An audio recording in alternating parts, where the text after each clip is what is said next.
નમસ્કાર, ન્યૂઝ બુલેટિનમાં આપનું સ્વાગત છે। હું છું પંકજ શર્મા। શરૂઆત એક મહત્વપૂર્ણ ખબરથી કરીશું। આવી રહી છે આગાહીને લઈને સમાચાર। ખેડૂતો માટે આ મહત્વના સમાચાર પણ કહી શકાય કે આ વખતે ચોમાસું ખૂબ સારું રહેવાનું છે। આ આગાહી કરી છે 33 વર્ષથી ભડલી વાક્ય પર પૂર્વાનુમાન કરનારા રમણીક વામજાએ। તેમણે જણાવ્યું છે કે 16 આની વર્ષ થશે અને ચોમાસા દરમિયાન 50 થી 55 ઇંચ જેટલો વરસાદ વરસશે। 33 વર્ષથી ચોમાસાનું અનુમાન કરતા રમણીક વામજાએ જણાવ્યું કે મે મહિનાના 11 થી 15 તારીખ વચ્ચે માવઠું થઈ શકે અને મે મહિનાના અંતમાં વાવાઝોડાની પણ શક્યતા છે। તેઓએ કહ્યું છે કે 2 જૂને કેરળમાં વરસાદ થશે અને ત્યારબાદ રાજ્યમાં 28 જુલાઈ સુધીમાં ખૂબ સારો અને વાવણીલાયક વરસાદ થશે। આ ઉપરાંત ઓગસ્ટ સપ્ટેમ્બરમાં પણ સારા વરસાદનું અનુમાન વ્યક્ત કરાયું।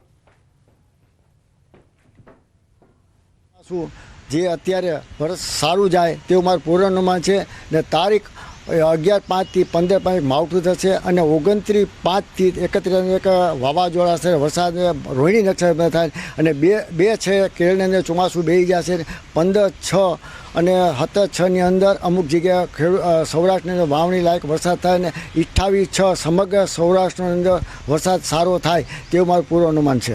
વાવણી ત્યારે આખા સૌરાષ્ટ્રમાં જૂન મહિનાની 25 તારીખથી જૂન મહિનાને આખા સુધી જુલાઈની 3-4 તારીખ સુધીમાં બધી જગ્યાએ વાવણી થઈ જશે અને સારો વરસાદ થશે। દાહોદ બેઠકના પ્રથમપુર બૂથ કેપ્ચરિંગ મામલામાં ફેર મતદાન બપોરે 4 વાગ્યા સુધીમાં 61% વધુ નોંધાયું હતું। 2 વાગ્યા સુધીમાં 600 મતદારોએ મતાધિકારનો ઉપયોગ કર્યો। પ્રથમપુરમાં 1224 મતદારો છે અને આ મતદાન સાંજે 6 વાગ્યા સુધી ચાલવાનું છે। આ બૂથને ક્રિટિકલ કેટેગરીમાં મૂકવામાં આવ્યું છે। ચુસ્ત બંદોબસ્ત ગોઠવાયો છે, જેમાં એએસપી, પીઆઈ, પીએસઆઈ સહિત પોલીસ જવાનો, મહિલા પીએસઆઈ, સીઆરપીએફની ટુકડી પણ તૈનાત છે। સાથે જ મેટલ ડિટેક્ટર, સીસીટીવી કેમેરા સહિતના અદ્યતન ઉપકરણો પણ ગોઠવાયા છે। સાથે જ કલેક્ટર, એસપી સહિતના અધિકારીઓ પણ મતદાન મથકે હાજર રહ્યા। ગ્રામજનો ભયમુક્ત થઈ મતદાન કરવા આવે તેવી અપીલ પણ કરવામાં આવી। વિજય ભાભોર મતદાન સુધી પોલીસ જાપ્તામાં રહેશે। 220 નંબરના પ્રથમપુર પોલિંગ બૂથ પર 618 પુરુષ મતદારો અને 606 મહિલા મતદારો ફરીથી પોતાનો મત અધિકારનો ઉપયોગ કરશે। દાહોદ લોકસભા બેઠકમાં સમાવિષ્ટ મહીસાગર જિલ્લાના સંતરામપુર વિધાનસભા વિસ્તારના મતદાન મથકનો વિડીયો જે રીતે વાયરલ થયો હતો અને વિડીયોમાં વિજય ભાભોર નામના વ્યક્તિના હાથમાં ઈવીએમ મશીન સાથેનો જે વિડીયો હતો, આ વિડીયો વાયરલ થયા પછી આ બૂથ પર ફેર મતદાનનો ચૂંટણી પંચે નિર્ણય કર્યો હતો।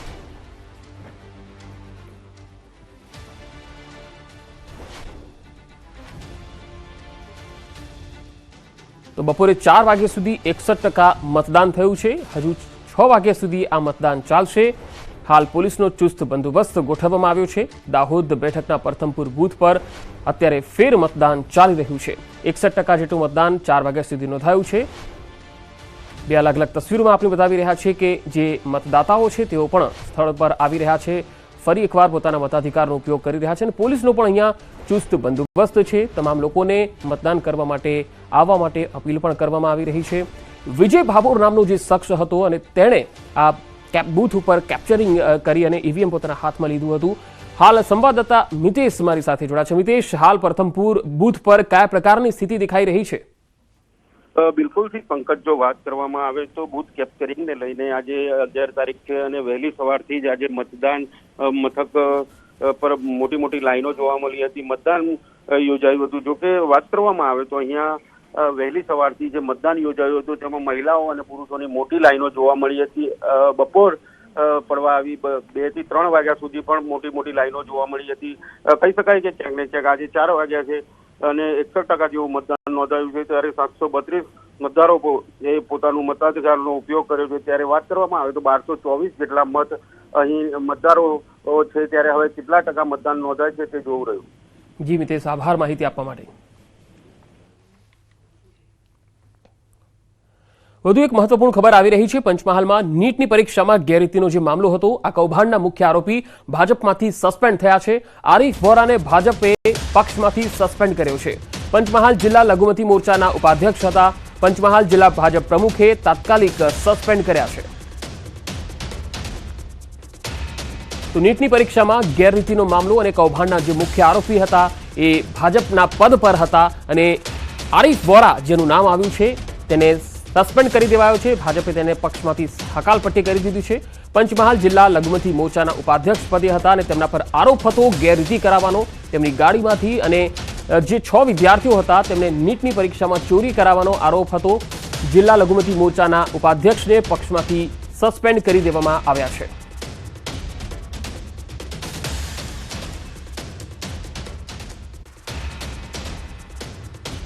તો નીટની પરીક્ષામાં જે ગેરરીતિનો મામલો સામે આવ્યો હતો, જેમાં ખુદ કલેક્ટરે આ સમગ્ર મામલાનો પર્દાફાશ કર્યો હતો, પ્રેસ કોન્ફરન્સમાં માહિતી આપી હતી કે કેવી રીતે આ તમામ લોકોએ 6 વિદ્યાર્થીઓની મદદ કરી. રાજેશ સંવાદદાતા મારી સાથે જોડાયા છે. રાજેશ, પંચમહાલમાં જે આ ગેરરીતિનો આખો મામલો જે કલેક્ટરે સામે લાવ્યા હતા, હવે આ ભાજપનો જે નેતા છે તે પક્ષમાંથી સસ્પેન્ડ થયો છે. આ નેતાની મુખ્ય ભૂમિકા શું હતી આ કાંડમાં? ચોક્કસ પંકજ, વાત કરવામાં આવે તો જ્યાં કથિત જે નીટ પરીક્ષામાં પાસ કરાવવાનું જે ષડયંત્ર બહાર આવ્યું છે, જેમાં જે આરીફ વોરા નામનો જે વ્યક્તિ છે, જે જિલ્લા લઘુમતી મોરચાનો ઉપપ્રમુખ હતો, જે અગાઉ જય જલારામ જે પરીક્ષા કેન્દ્ર છે તેમાં અગાઉ નોકરી પણ કરતો હતો, ત્યારબાદ એ છૂટો થઈ ગયો હતો. પરંતુ હાલ જે આ સમગ્ર જે પ્રકરણ છે, પ્રકરણની વાત કરવામાં આવે તો તેની ભૂમિકા હતી જે આનો મુખ્ય આરોપી છે તુષાર ભટ્ટ. એ તુષાર ભટ્ટને આરીફ વોરાએ તેના ઘરે બોલાવી અને જે આ ડીલ થઈ હતી તે પૈકીના 7 લાખ રૂપિયા આપ્યા હતા અને જે નાણાકીય વ્યવહારની જે વચેટિયાની ભૂમિકા છે તે આરીફની હતી, જેથી આરીફને ભાજપ દ્વારા સસ્પેન્ડ કરી દેવામાં આવી છે. સાથે સાથે પોલીસ દ્વારા તેની ધરપકડ કરવા માટે અલગ અલગ ટીમોની રચના કરવામાં આવી છે અને હાલ તપાસ ચાલુ છે. જી રાજેશ, આભાર માહિતી આપવા માટે. તો નીટ કૌભાંડના આરોપીને કોર્ટમાં પણ રજૂ કરવામાં આવ્યો. આરોપી પરશુરામ રોયને ગોધરા કોર્ટમાં રજૂ કરાયો. આરોપીના 14 દિવસના રિમાન્ડની માંગણી કરાઈ. કોર્ટે 20 મે સુધીના રિમાન્ડ મંજૂર કર્યા છે. ત્રણેય આરોપીઓ પૈકી પરશુરામ રોયની ગોધરા પોલીસે ધરપકડ કરી હતી. નીટ કૌભાંડમાં મુખ્ય આરોપી તુષાર ભટ્ટ અને આરીફ વોરા હાલ પોલીસ પકડથી દૂર છે. પોલીસે અલગ અલગ ટીમ બનાવીને આરોપીઓને ઝડપી લેવા કવાયત હાથ ધરી છે. કૌભાંડમાં શિક્ષણ વિભાગના અધિકારીઓ અને જય જલારામ સ્કૂલના કેટલાક શિક્ષકોના પણ નિવેદન લેવામાં આવ્યા. આજરોજ ગોધરા ખાતે નીટની પરીક્ષામાં જે ગેરરીતિ થઈ હતી એ સંદર્ભે પોલીસે ધરપકડ કરેલ આરોપી પરશુરામ રોયને નામદાર કોર્ટ સમક્ષ પોલીસ કસ્ટડી માટે રજૂ કરવામાં આવ્યા હતા અને ઘણા બધા કારણો સાથે તપાસ કરનાર અધિકારીએ આરોપી પરશુરામ રોયના 14 દિવસના પોલીસ કસ્ટડીની માગણી કરેલી અને નામદાર કોર્ટ દ્વારા તમામ હકીકતને ધ્યાને લઈ અને દલીલોને રજૂઆતને ધ્યાને લઈ અને આરોપીના 20 તારીખ સુધીના પોલીસ કસ્ટડી રિમાન્ડ મંજૂર કરેલા છે. સુરત એરપોર્ટમાં એર એમ્બ્યુલન્સ અટવાઈ ગઈ. એરપોર્ટમાં એર એમ્બ્યુલન્સનો વિડીયો વાયરલ થયો છે. એર એમ્બ્યુલન્સને ધક્કો મારવો પડ્યો. એરપોર્ટના ક્રૂ મેમ્બરો અને એરપોર્ટ ગ્રાઉન્ડ સ્ટાફના કર્મી કામે લાગ્યા હતા. આ તસવીરો જુઓ. ટેકનિકલ ખામીને કારણે પ્લેન બંધ થઈ ગયું હોવાનું અનુમાન છે. પાર્કિંગ સાઇટ પર ખસેડવા એરપોર્ટના કર્મચારીઓએ ધક્કો મારવાની ફરજ પડી હતી. તો સુરતથી આવી રહી છે આ તસવીર. એરપોર્ટમાં એર એમ્બ્યુલન્સ અટવાઈ ગઈ. એરપોર્ટમાં એર એમ્બ્યુલન્સનો એક વિડીયો વાયરલ થયો છે, જેમાં એર એમ્બ્યુલન્સને ધક્કો મારવામાં આવી રહ્યો છે. એરપોર્ટના ક્રૂ મેમ્બરો અને એરપોર્ટ ગ્રાઉન્ડ સ્ટાફ કર્મી કામે લાગ્યા છે.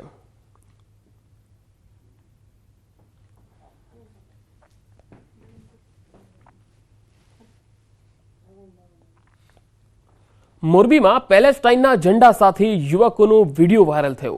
બાઇકમાં ઝંડા લગાવી ગીત સાથે વિડીયો વાયરલ કર્યો. બાઇક નંબરની સિરીઝના આધારે મોરબીનો વ્યક્તિ હોવાની વાત સામે આવી રહી છે. મોરબી પોલીસ દ્વારા હવે આ વિડીયોની તપાસ પણ થઈ રહી છે. આ તસવીરો જુઓ. પેલેસ્ટાઇનના ઝંડા સાથે યુવકે વિડીયો બનાવ્યો. બાઇક પર જઈ રહ્યો છે આ યુવક અને આ રીતે વિડીયો બનાવ્યો. તેના હાથમાં જે ઝંડો છે એ પેલેસ્ટાઇનનો ઝંડો છે અને સોશિયલ મીડિયામાં આ વિડીયો વાયરલ થઈ રહ્યો છે. પરંતુ બાઇકમાં જે નંબર પ્લેટ છે તેના આધારે આ બાઇક જે છે એ મોરબીનું છે. યુવક પણ મોરબીનો હોય તેવી વાત સામે આવી રહી છે. ત્યારે આ વિડીયોના આધારે હવે પોલીસ તપાસ કરી રહી છે કે આ વ્યક્તિઓ કોણ છે અને આ જે વિડીયો બનાવ્યો છે એ કયા ઈરાદાથી તેમણે બનાવ્યો છે.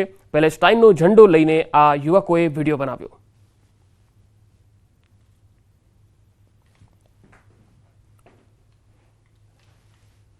તો આ તસવીરો જુઓ. વાયરલ વિડીયો મોરબીનો હોવાનું અનુમાન છે અને આ તમામ જે યુવકો છે જે બાઇક પર જઈ રહ્યા છે તેમને પેલેસ્ટાઇનનો ઝંડો પણ લગાવ્યો છે અને વિધાઉટ હેલ્મેટ પણ જઈ રહ્યા છે અને સાથે સાથે તેમનો ઈરાદો જે છે એ શું છે એ જાણવા હવે પોલીસ આ વિડીયોની તપાસ કરી રહી છે. વધુ માહિતી સાથે મોરબીથી સંવાદદાતા અતુલ જોશી જોડાયા છે. અતુલ, આ વિડીયોને લઈને પોલીસ શું કહી રહી છે? પંકજ, ચોક્કસથી મોરબીમાં પેલેસ્ટાઇનના ઝંડા સાથે જે યુવકોના વિડીયો વાયરલ થયા હતા, જે બાઇકમાં ઝંડા લગાવી અને જે યુવકોના ફોટા અને વિડીયો વાયરલ થયા હતા, જે હાલ જે મોરબી એસઓજી પોલીસે આ જે બાઇક જે છે તેના નંબરના આધારે તપાસ હાથ ધરી છે. જે સીસીટીવી છે, સીસીટીવીના આધારે તપાસ હાથ ધરી છે કે આ બાઇક ચાલકો ક્યાંથી આવ્યા હતા અને કોણ હતા, અને બીજા નંબરમાં કે બાઇક ચાલકો દ્વારા આ હરકત કોના દ્વારા કરવામાં આવી હતી તેની હાલ તપાસ હાથ ધરવામાં આવી છે અને આગળની કાર્યવાહી મોરબી પોલીસ દ્વારા હાથ ધરવાઈ છે. જી અતુલ, આપ જોડાયેલા રહેશો મારી સાથે. તો મોરબીથી આ એક વિડીયો આવી રહ્યો છે.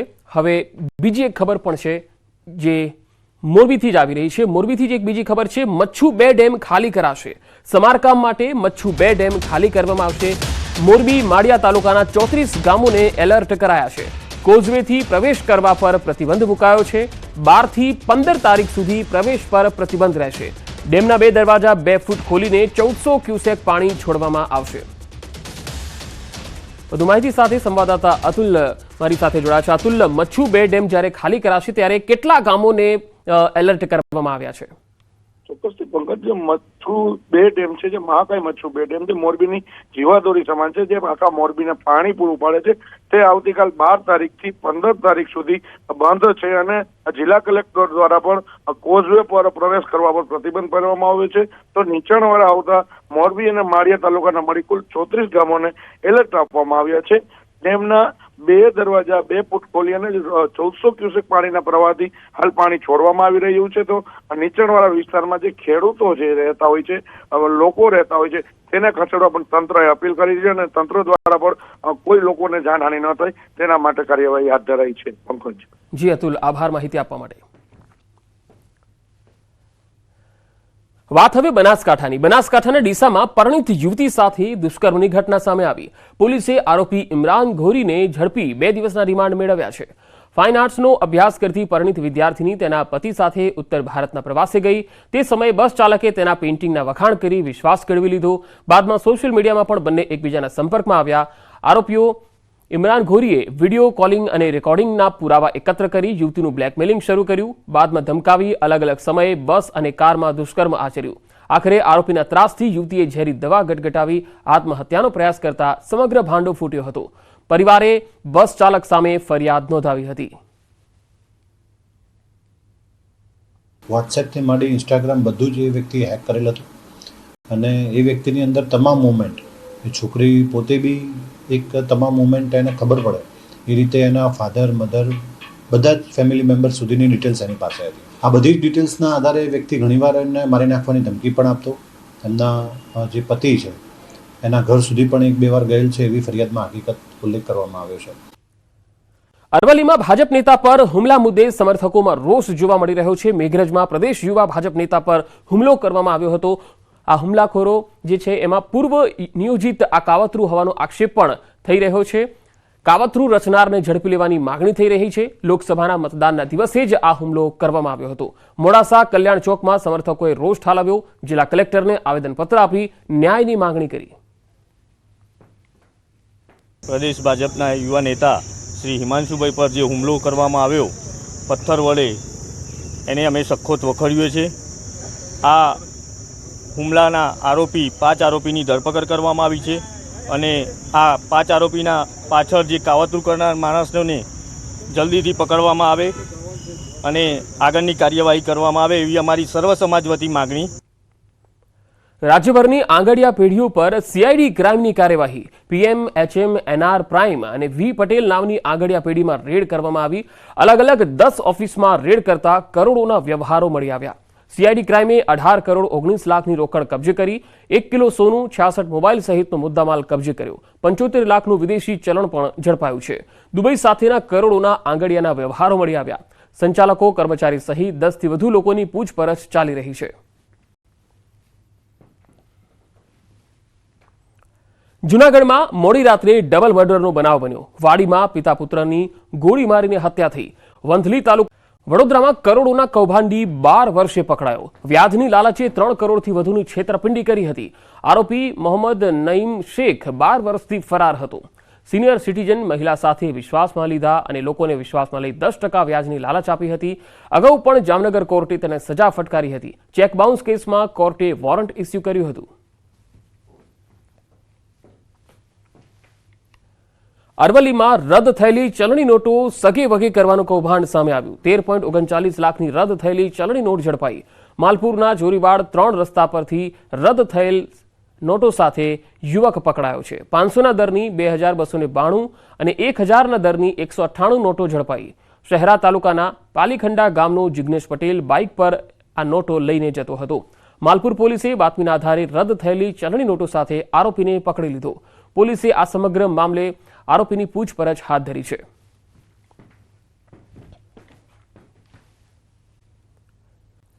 ગુજરાત શિક્ષણ બોર્ડે ધોરણ 10નું પરિણામ જાહેર કર્યું. સુરેન્દ્રનગર જિલ્લાનું ધોરણ 10નું 83.83% પરિણામ આવ્યું. ત્યારે સુરેન્દ્રનગરના મધ્યમ વર્ગ પરિવારના વિદ્યાર્થીએ બોર્ડની પરીક્ષામાં 99.21 PR માર્ક સાથે A1 ગ્રેડ પ્રાપ્ત કર્યો. જિલ્લામાં SSC બોર્ડની પરીક્ષામાં 14,241 વિદ્યાર્થીઓ નોંધાયા. તે પૈકી 14,150 વિદ્યાર્થીઓએ બોર્ડની પરીક્ષા આપી હતી. નમન જોશીએ પણ આ પરીક્ષા આપી. પરીક્ષા માટે તે શાળામાં અભ્યાસ ઉપરાંત દરરોજ ઘરે 4 થી 5 કલાક વાંચન કરતો. નમનના પિતા કથાકાર છે, જ્યારે માતા ટિફિન સર્વિસ ચલાવે છે. બંનેનું સપનું હતું કે નમનને સારી શાળામાં ભણાવીએ જેથી તેની કારકિર્દી ઉજ્જવળ બને. હું સ્કૂલ ઉપરાંત ઘરે 4 થી 5 કલાક રીડિંગ કરતો હતો. એનું આ મહેનત, એ મારી મહેનતનું આ પરિણામ છે. હું બધાને એ જ કહેવા માંગુ છું કે મહેનત કરો તો તમને મહેનતનું ફળ અચૂક મળશે જ. સ્કૂલમાં સારું માર્ગદર્શન આપવામાં આવતું હતું. કોઈ પણ ડાઉટ હોય એટલે ગમે ત્યારે સરને પૂછે એટલે સર સોલ્વ કરાવતા. પહેલેથી જ નમન ભણવામાં ખૂબ જ હોશિયાર હતો અને સ્કૂલ સિવાયના સમયમાં એ 2 થી 3 કલાક વધારે એ વાંચન કરી અને મહેનત કરતો હતો. એના શિક્ષકો એટલે કે અલ્ટ્રાવિઝન એકેડેમીના સ્કૂલના શિક્ષકો અને અન્ય કોચિંગ ક્લાસના એના જે કંઈ શિક્ષકો હતા એમણે પણ બધાએ ખૂબ જ મહેનત કરી છે એની સારી ટકાવારી માટે. અને શિક્ષકોની મહેનત અને નમનનું જે મહેનત છે એના ફલ સ્વરૂપે જ આજે 99.21 PR સાથે પાસ થયો છે. હૈદરાબાદમાં અમિત શાહનું મોટું નિવેદન. PM તરીકે મોદીજી ત્રીજી ટર્મ પૂરી કરશે. 75 વર્ષ બાદ પણ PM બન્યા રહેશે નરેન્દ્ર મોદી. ભાજપના બંધારણમાં 75 વર્ષની વાત લખેલી નથી. હૈદરાબાદમાં અમિત શાહે મોટું નિવેદન આપ્યું. PM તરીકે નરેન્દ્ર મોદી ત્રીજી ટર્મ પૂરી કરશે. मैं देश की जनता के सामने स्पष्ट करना चाहता हूं कि भाजपा के संविधान में ऐसा कोई प्रोविजन नहीं है. मोदी जी ही 29 तक नेतृत्व करेंगे और मोदी जी ही आने वाले चुनाव का भी नेतृत्व करेंगे. इंडी अलायंस के लिए कोई अच्छा समाचार नहीं है. उनको खुश होने की जरूरत नहीं है.